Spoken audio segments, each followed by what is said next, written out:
Gesù rivela: dormite in questa posizione e sarete protetti dal male. Salve a tutti carissimi, oggi voglio parlarvi delle rivelazioni che il nostro Signore Gesù ha fatto a Suor Beghe, indicandogli una posizione particolare in cui dormire per essere protetti dal male. Però ecco, voglio precisarvi una cosa: io ho provato a dormire in questa posizione indicata da Gesù e devo dire che ci sono riuscita, però per breve tempo, perché è una posizione poi dipende anche insomma dalla resistenza fisica personale, diciamo, dalle attitudini fisiche personali. Io l'ho trovata, leggermente, scomoda e sono riuscita a mantenerla in realtà per poco tempo, però insomma credo che insomma uno debba cercare di mantenerla a seconda di quella che è proprio la sua attitudine fisica, le proprie capacità in qualche modo di resistenza, poi quella una posizione che per me può essere scomoda, per altri può essere più comoda. E quindi insomma tutto questo per dirvi che se trovate questa posizione scomoda è chiaro che mantenetela, fino a che potete, poi chiaramente dormite nella posizione che più vi aggrada insomma.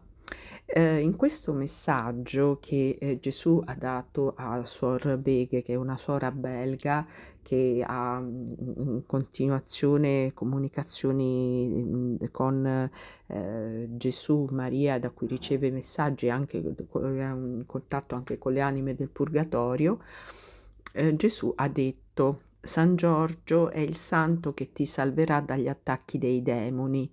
Invocalo e ti soccorrerà, perché è il santo scelto da Dio per aiutare quelli che egli si è scelto per far conoscere agli uomini la sua gloria. Dio ha previsto nella sua saggezza di attribuire un aiuto particolare a quelli che sono più esposti all'odio di Satana e dei suoi seguaci.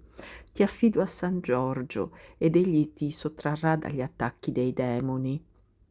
Vedrai che non ti arriverà alcun male, tu lo venererai e lo pregherai tutti i giorni, gli confiderai tutte le tue difficoltà e ti lascerai condurre da lui.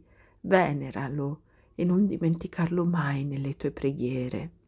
Ed ora vai a coricarti.